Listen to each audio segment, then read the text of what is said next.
reais. Foram cerca de R$ 3.586.344 em produtos regionais vendidos nas 10 edições da feira, promovidas de terça e sábado na capital e 15 edições semanais no interior do estado. Fundo de Promoção Social entrega mais de R$260 mil em financiamentos para empreendedores de Manaus. O repórter J. Rai tem os detalhes. O governo do Amazonas, por meio do Fundo de Promoção Social e Erradicação da Pobreza, FPS, entregou ontem cheques para pequenos empreendedores selecionados no programa Crédito Solidário. No total, foram disponibilizados mais de R$260 mil em recursos para os financiamentos. A autônoma N da Silva, que começou a empreender fabricando sacolas, hoje também confecciona caixas de pizza. Ela foi uma das selecionadas pelo programa e recebeu um cheque de R$2.000 durante solenidade no Centro de Convivência da Família Padre Pedro Vinhola, na zona norte de Manaus. Eu tenho cliente, eu não tinha o dinheiro da matéria-prima, então agora veio na hora. Eu estava esperando um bom tempo e graças a Deus eu fui contemplado e vim buscar. Essa é a quarta ação de cadastro no programa Crédito Solidário, que contemplou 130 proponentes selecionados previamente pelo Fundo de Promoção Social e Erradicação da Pobreza do governo do estado. A secretária executiva do FPS, Kathleen Santos, disse que o mais interessante dessa ação é que 80% dos beneficiários são mulheres que têm veia empreendedora e que muitas vezes não podem se ausentar de casa para exercer uma profissão. Essas famílias receberam uma visita para análise técnica das atividades que elas já estão iniciadas. 80% desse público são mulheres e que dentro da própria casa hoje vão ter a possibilidade de estar gerando alguma renda para sua família.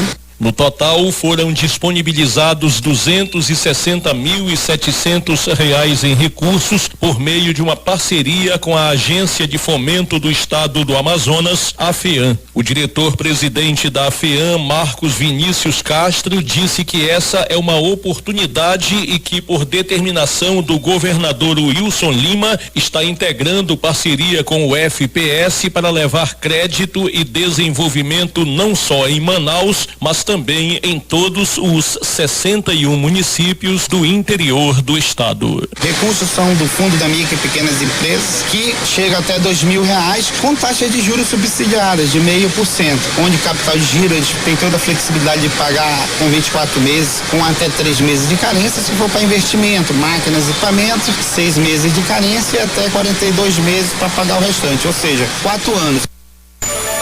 6h10 em Manaus.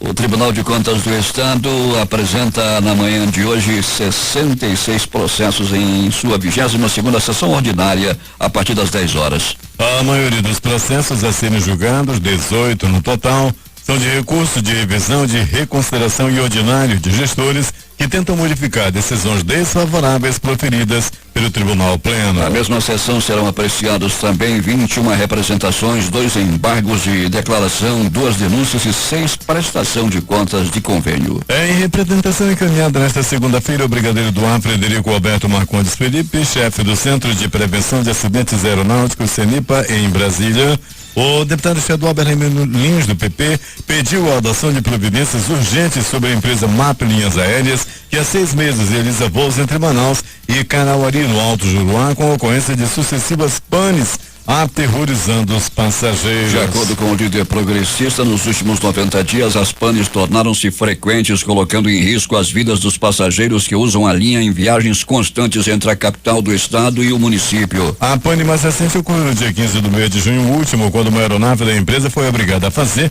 um pouso emergencial no aeroporto internacional Eduardo Gomes, aqui em Manaus. Bellarmino diz que na ocasião a aeronave teve que retornar ao aeroporto 5 minutos após ter feito a decolagem e por pouco não houve explosão, conforme depoimento de alguns dos 34 passageiros em pânico que estavam a bordo da aeronave. Os vereadores de Manaus retomaram as atividades da casa nesta segunda-feira. O presidente da Câmara Municipal de Manaus, Joelson Silva, do PSDB, disse que há extensa pauta para o segundo semestre legislativo. Além da lei orçamentária anual, a LOA, aproximadamente 200 projetos de lei que foram apreciados no primeiro semestre e que tramitam nas comissões técnicas devem ser levados a plenário. 8 meses após após perder a eleição para o governo do estado, o ex-governador Amazonino Mendes insiste em retornar ao poder ao pressionar por meio da própria equipe jurídica, resultado em perícia no celular do ex-prefeito de Inhamundá, Mário Paulaim, acusado de compra de votos em favor do atual chefe do executivo. Isso acontece porque, se anexada a nova informação, o processo de notícia crime ingressado pela coligação Eu Voto no Amazonas no dia 20 de outubro de 2018 ficará mais robusto para julgamento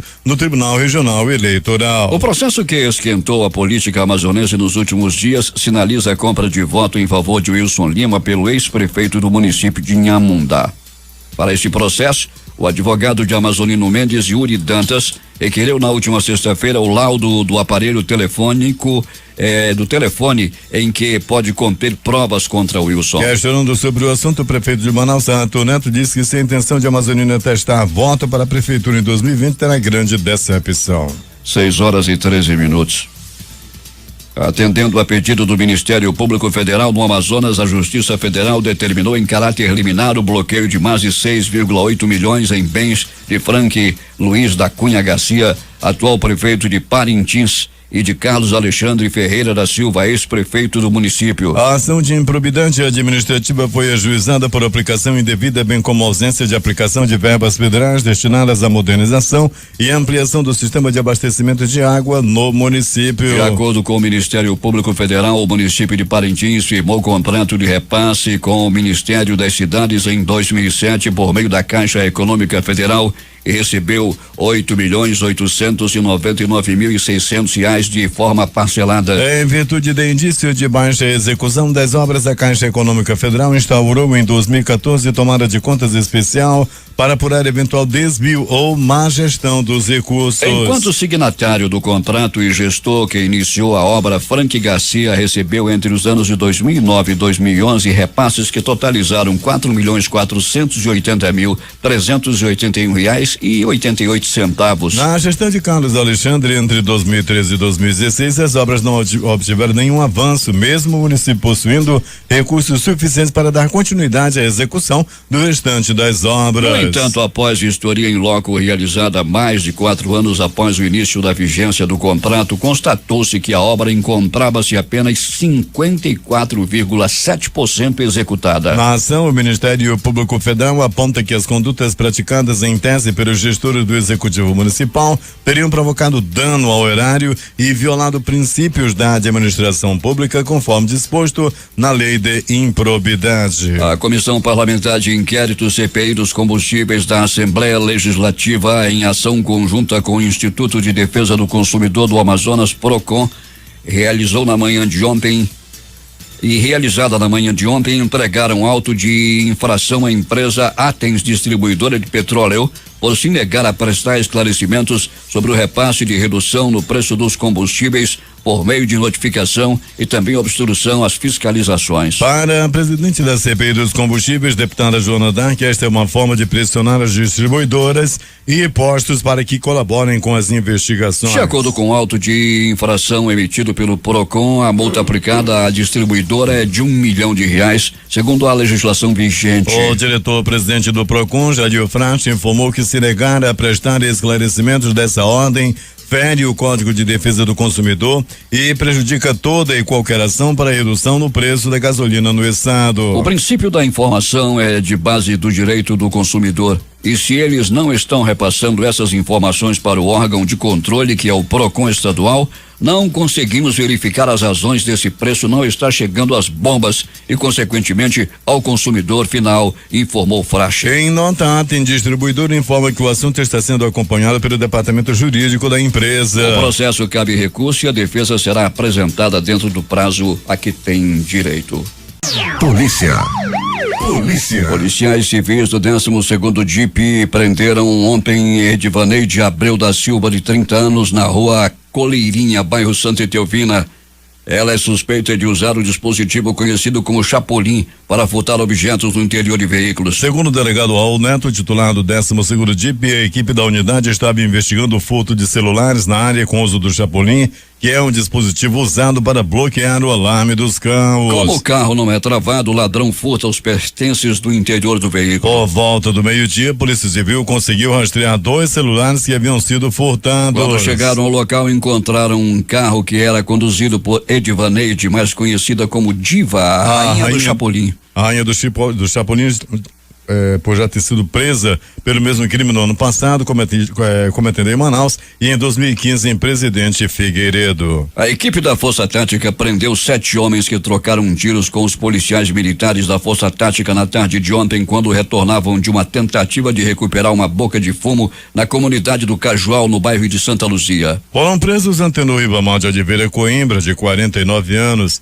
Mário Ferreira da Silva, de 34, Vinícius Eduardo Souza da Silva, de 20, Patrick Salles de Vasconcelos, de 20, Israel Paixão Mota Alfaia, de 38, Edson Calil Silva de Oliveira, de 20, e Rafael Pereira Vieira, de 23 anos. Segundo o Major Igor Reis, da Força Tática, Patrick e Edson, que integram a facção criminosa Família do Norte, foram até a comunidade do Cajual para tentar recuperar a boca de fumo que pertencia ao grupo que eles fazem parte. No último sábado, a facção Comando Vermelho teria matado uma pessoa e assumido o ponto de venda de drogas. Na ação dessa segunda-feira, Patrick e Edson tentaram matar 2 pessoas que foram feridas por tiros de arma de fogo. Essas 2 pessoas foram encaminhadas para o serviço de pronto atendimento da Zona Sul, sendo uma em estado grave. Na fuga, uma viatura da Força Tática que faz o patrulhamento diário na área perseguiu os 2 que estavam em um carro branco até o campo da Betânia.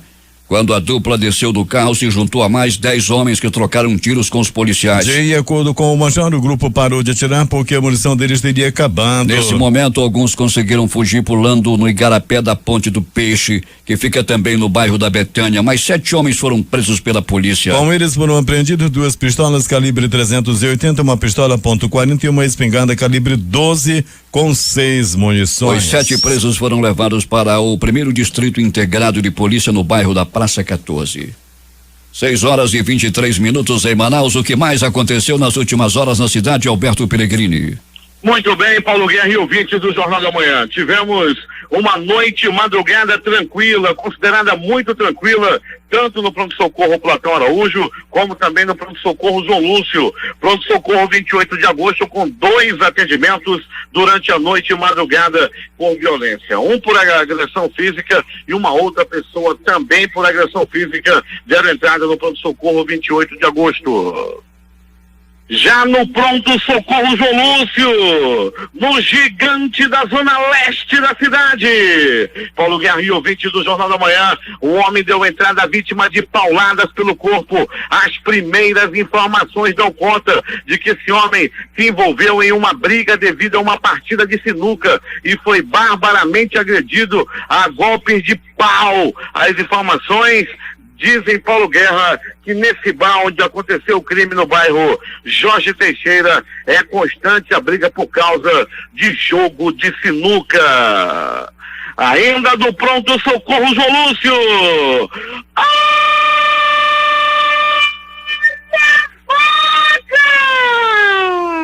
Olha a faca, olha a faca, olha a morte! Paulo Guerra e ouvintes do Jornal da Manhã, um homem deu entrada vítima de facada pelo corpo, uma facada na barriga. Ele entrou entre a vida e a morte, graças ao grande trabalho dos anjos da vida, dos profissionais comandados pelo Dr. Silvio Romano lá no João Lúcio. A vida desse homem foi salva. Médicos, enfermeiros, técnicos de enfermagem fizeram de tudo para salvar a vida desse homem que já está fora de perigo de morte. Mas nem tudo são flores no João Lúcio. Atenção, doutor Silvio Romano, diretor do pronto-socorro João Lúcio. A feira continua durante a noite e madrugada. Dentro do pronto-socorro João Lúcio, eu falei pelo lado de dentro, lá nas enfermarias, lá onde as pessoas estão internadas. vendas de empada, coxinha, brigadeiro, uma verdadeira feira gastronômica dentro da unidade de saúde. Quando o acompanhante quer levar uma fruta que seja uma banana, não pode entrar lá, o guarda não deixa e tal, o procedimento correto, tudo bem. Porém, dentro do pronto-socorro João Lúcio, a feira continua. Você compra de tudo. Suco, salgado, café, brigadeiro, daqui a pouco até peixe frito deve estar rolando lá por dentro do pronto-socorro João Lúcio.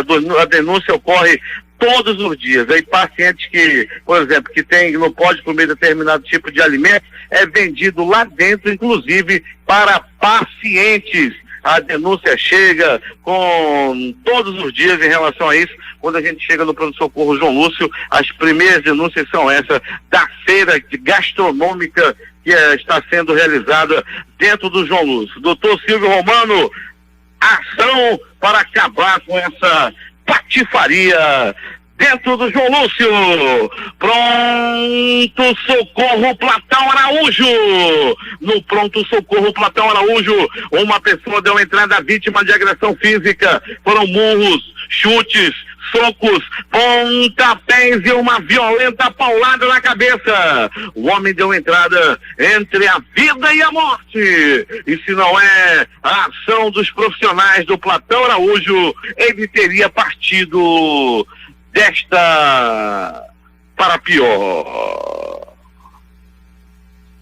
Policiais da 15ª SICOM, localizada no conjunto Nova Cidade, prenderam 2 homens por tráfico de drogas. Com eles, a polícia encontrou dinheiro apurado na venda da droga e também a droga que estava sendo vendida. Graças ao grande trabalho da polícia, mais 2 bandidos foram tirados de circulação. Os policiais lá da 15ª SICOM. Paulo Guerra, um deles, inclusive, estava usando tornozeleira eletrônica. Grande trabalho dos policiais da 15ª SICOM, que trabalham na maior zona da cidade, a Zona Norte. Tiraram bandidos de circulação à noite de ontem. Trabalho também da Rocan ontem, a ação da Rocan na noite, já entrando para a madrugada de hoje, na comunidade da Sharp.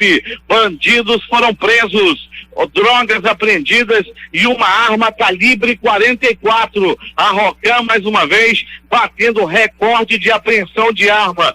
Todo dia a Rocan apreende arma na cidade. E se você quer fazer contato com a Rocan, anote aí o WhatsApp da Rocan. Você passa o WhatsApp, não precisa se identificar, e se tiver ali venda de droga, se tiver um bandido escondido, se você souber de algo, comunique a Rocan, que ela imediatamente se desloca para o local. É só fazer a denúncia, não precisa se identificar, através do WhatsApp da Rocan. Anote 9280 7574 9280 7574. Faça contato com a Rocan, faça a denúncia e sua identidade será preservada.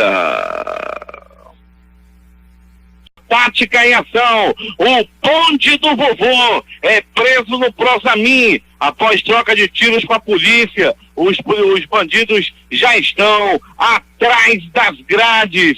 Muita denúncia chegando para a Força Tática. Esse grupo que foi preso, Paulo, de 2, 4, 6, 7 pessoas, 7 bandidos, 3 pistolas, uma arma de grosso calibre, tipo escopeta, munição, foram apreendidas por esse bando, graças ao trabalho da Força Tática. O WhatsApp da Força Tática, atenção, se você quiser fazer denúncia para a Força Tática, anote o WhatsApp da Força Tática. 99428 4400 99428 4400. A Força Tática tem uma equipe para atender o telefone, anotar direitinho, fazer aquela triagem e agir na cidade através de denúncia. O 99428 4400 é o WhatsApp da Força Tática, o aplicativo que prende bandido. No centro da cidade, uma ocorrência ontem envolvendo bandido, troca de tiro com a polícia e um bandido foi atingido a bala pela polícia. O bandido atirou para matar os policiais. Os policiais, para conter o bandido, tiveram que revidar os tiros e o bandidão foi atingido nas nádegas e levado ao pronto-socorro e logo depois foi prestar depoimento. Grande trabalho da área dos policiais da 24ª SECOM que prenderam bandido na área do centro da cidade, ali próximo ao Teatro Amazonas, a rua 24 de Maio, ali próximo também à Santa Casa de Misericórdia. O prédio abandonado da Santa Casa serve de refúgio de bandidos e ali naquela área muitos assaltos ocorrem apesar da intervenção da polícia no local.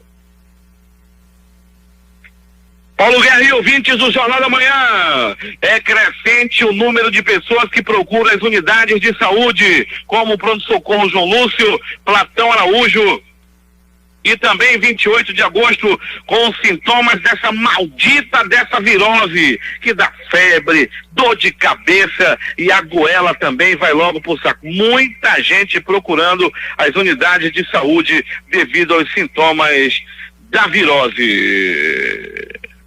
É agora as notícias do Instituto Médico Legal.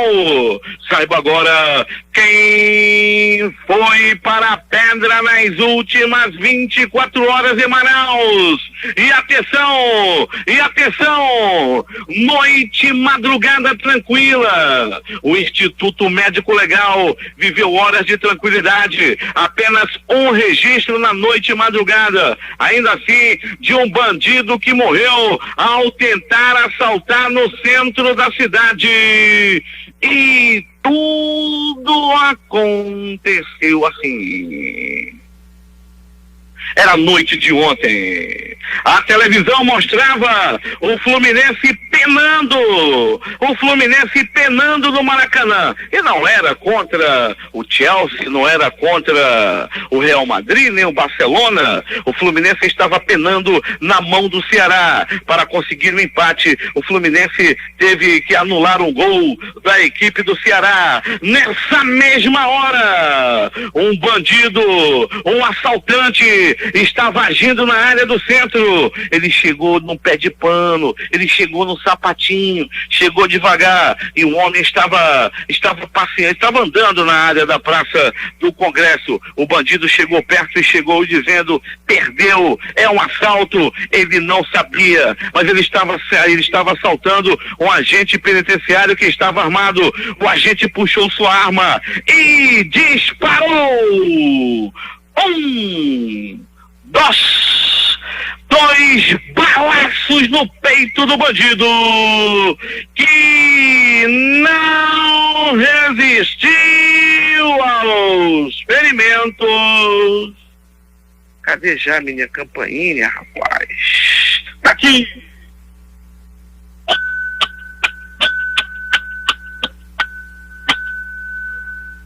E o bandido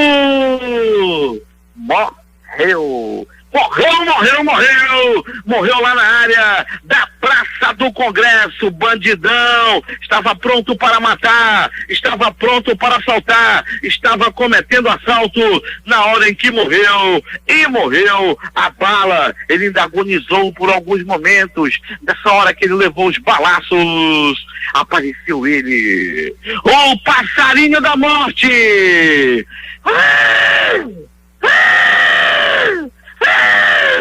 E cantou para o bandido, que partiu desta para pior. Há quem diga, né, passando uma senhora do crente lá, evangélica, ela disse o seguinte: esse daí é modo, agora vai roubar, mas é o garfo do capeta. O Instituto Médico Legal realizou nas últimas 24 horas 52 exames de corpo de delito.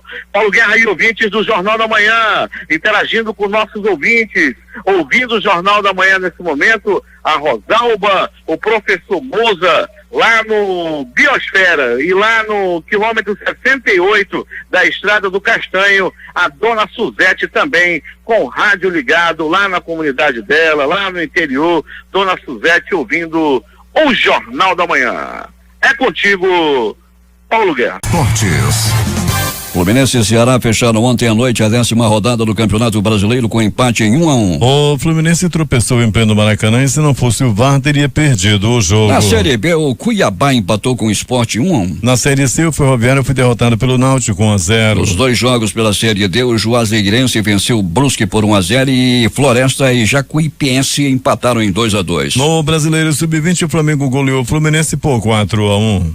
O técnico Fernando Diniz ganhou um novo problema para enfrentar o Vasco neste sábado pelo Campeonato Brasileiro. O meia Paulo Henrique Ganso foi advertido com o 3º cartão amarelo e vai desfalcar o Fluminense no Clássico. Nesta segunda-feira, os organizadores dos Jogos Pan-Americanos de Lima anunciaram que um rito ancestral da cultura inca será encenado na abertura da competição no próximo dia 26.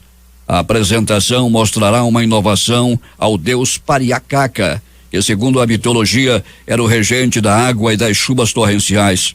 Essa cerimônia vai mostrar ao mundo o que é o Peru e sua história desde o início e todas as nossas épocas ao longo dos séculos até hoje, disse Carlos Neauhaus, presidente do comitê organizador. A cerimônia de abertura será no Estádio Nacional de Lima, com capacidade para 50 mil espectadores e contará com a participação de 1.700 artistas, entre bailarinos, acrobatas, músicos indígenas da cultura amazônica Shipibo-Conibo. A competição continental vai reunir 6.680 atletas de 41 países e territórios de toda a América, com competições disputadas em 14 distritos de Lima e no Porto de Calhau. Serão 39 esportes, com 61 modalidades, das quais 22 já classificatórias para os Jogos Olímpicos de Tóquio em 2020.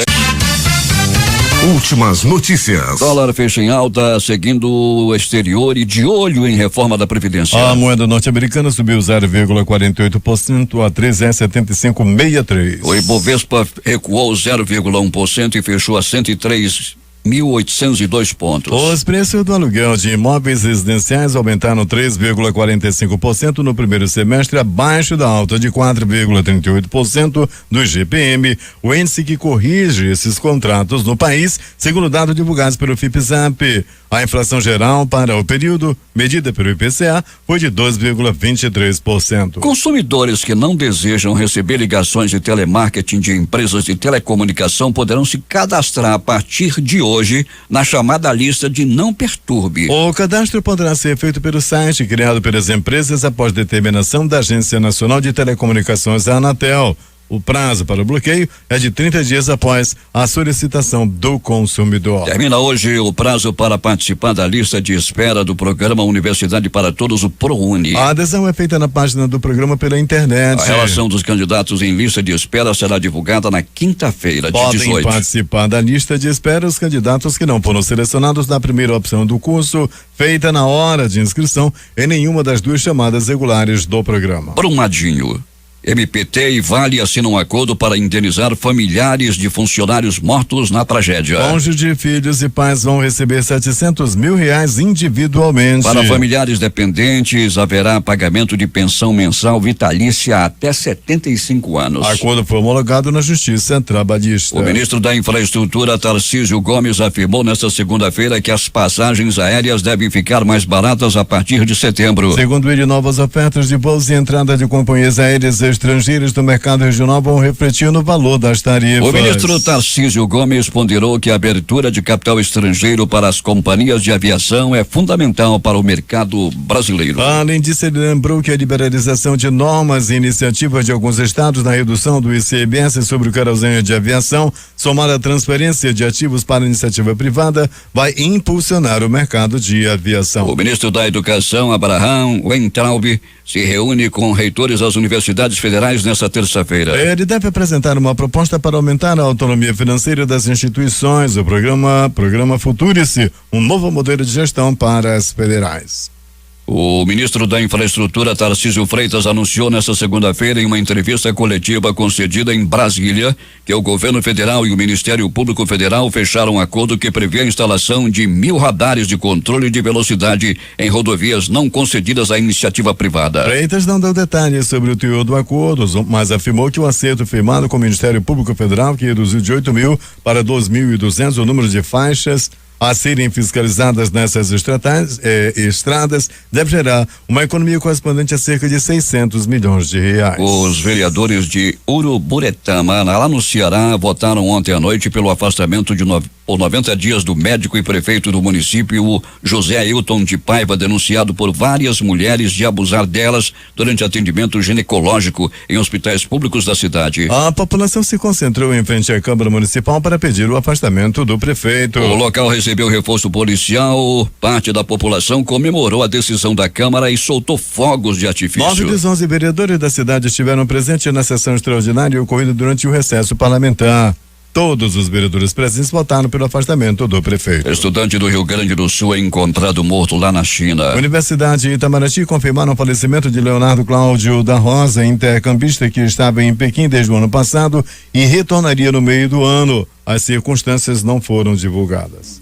Dando continuidade à polêmica iniciada no fim de semana por comentários contra um grupo de mulheres democratas no Congresso, o presidente Donald Trump declarou ontem que se elas não estão felizes nos Estados Unidos, podem ir embora. O líder americano afirmou ainda que essas congressistas amam os inimigos dos Estados Unidos. Um terremoto de magnitude 5,7 graus sacudiu nesta terça-feira a região central da Indonésia, causando danos em vários edifícios, incluindo escolas, templos e hotéis na turística ilha de Bali. O Serviço Geológico dos Estados Unidos, que registra atividades sísmicas em todo o mundo, localizou o tremor a 91 quilômetros de profundidade sob o leito marinho e a 82 quilômetros de Denpasar, capital de Bali. As autoridades não emitiram nenhum alerta por risco de tsunami por causa desse terremoto, onde a Agência de Climatologia, Meteorologia e Geofísica mediu inicialmente como magnitude de 6 antes de diminuí-la para 5,8. Não há informações sobre mortos ou feridos. O ministro Sérgio Moro da Justiça e Segurança Pública disse no Twitter que condenado terá que fazer uma escolha: mantém-se vinculado ao mundo do crime ou obtém benefícios. Queremos ressocializar os presos, escreveu Moro, mas quem se mantém vinculado a grupo criminoso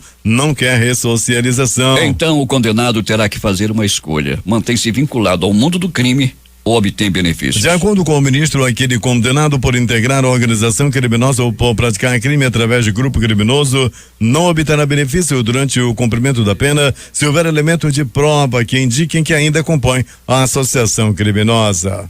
O relator da reforma da Previdência na Comissão de Constituição e Justiça do Senado, Tasso Gereissati, afirmou nesta segunda-feira que os senadores estão avaliando uma proposta paralela que inclua estados e municípios nas mudanças. Com 51 deputados presentes, o mínimo necessário, a Câmara dos Deputados abriu a sessão e assim começou a contar o prazo para a votação do segundo turno da reforma da Previdência. Na noite desta terça-feira, quando o mundo celebra exatos 50 anos desde que a missão Apollo 11 decolou da Terra rumo à Lua, o Brasil poderá ver um eclipse lunar parcial. O fenômeno ocorre quando Sol, Terra e Lua se alinham e nosso planeta faz sombra sobre o satélite. O eclipse poderá ser visto a partir das 17 horas horário de Brasília e no total terá duração de mais de 5 horas, parecido com o que ocorreu em janeiro deste ano. A duração da fase de umbra, quando a sombra da Terra começa a ser observada na Lua, será de 2 horas e 51 minutos. Já considerando todo o período do eclipse, incluindo a fase de penumbra, quando a sombra da Terra sobre a Lua ainda é vista de forma borrada, a duração total do fenômeno chega a 5 horas e 33 minutos. Diferentemente de um eclipse solar, quando o que fica escondido é o Sol, para observar o fenômeno lunar não é preciso óculos de proteção. A visão da Lua é a olho nu, mas é mais fácil assistir ao fenômeno em áreas menos iluminadas e com o horizonte livre. Este é o último eclipse lunar do ano. O mundo verá o próximo eclipse total da Lua apenas em 2021. Com possibilidade de observação parcial no Brasil. Outros fenômenos parciais acontecem antes, mas no país um eclipse total plenamente visível ocorrerá apenas em 16 de maio de 2022. Destaques de capa dos principais jornais do país nesta terça-feira. O Globo do Rio de Janeiro. A indicação de Eduardo Bolsonaro é dada como quase certa e o governo busca apoio no Senado. Folha de São Paulo. Para Mourão, reforma da Previdência precisará ser reformada em 5 anos. O Estado de São Paulo. Se o STF é igualitário, por que não ter ministro evangélico, diz Damares. Planalto Central, capital da República, Correio Brasiliense. O governo diz que 3 ou 4 áreas de baixo custo querem atuar no país. O valor econômico. A economia brasileira tem expansão em maio após 4 meses de queda, aponta Banco Central. Estado de Minas. Vale fecha acordo para pagar 700 mil a parentes de vítimas de barragem em Brumadinho. Jornal do Comércio no Recife. Fim de cobrança em praias inviabiliza a visitação em Fernando de Noronha, dizem especialistas. Fortaleza Diário do Nordeste. Câmara aprova afastamento de prefeito de Uruburetama do cargo após denúncia de crime sexual. Porto Alegre, 0 hora. Idosos compram colchões e acabam contratando empréstimo consignado sem saber. Edições impressas locais, o Centenário Jornal do Comércio. Corte no orçamento fere projeções do agronegócio. Em tempo. História em ruínas. A crítica. Julgamentos, justiça estadual, mutirão prioriza os casos de feminicídio. Essas foram as principais notícias de ontem e as primeiras de hoje. Termina aqui o Jornal da Manhã. Participaram desta edição reportagens José Alberto Zegdeg, J. Rai e Alberto Pellegrini com o noticiário policial. A operação de áudio foi de Itamar Jardina e Hamilton Cabral. Apresentação Eduardo Silva e Paulo Guerra. Próxima edição, amanhã às 5 horas e 45 minutos.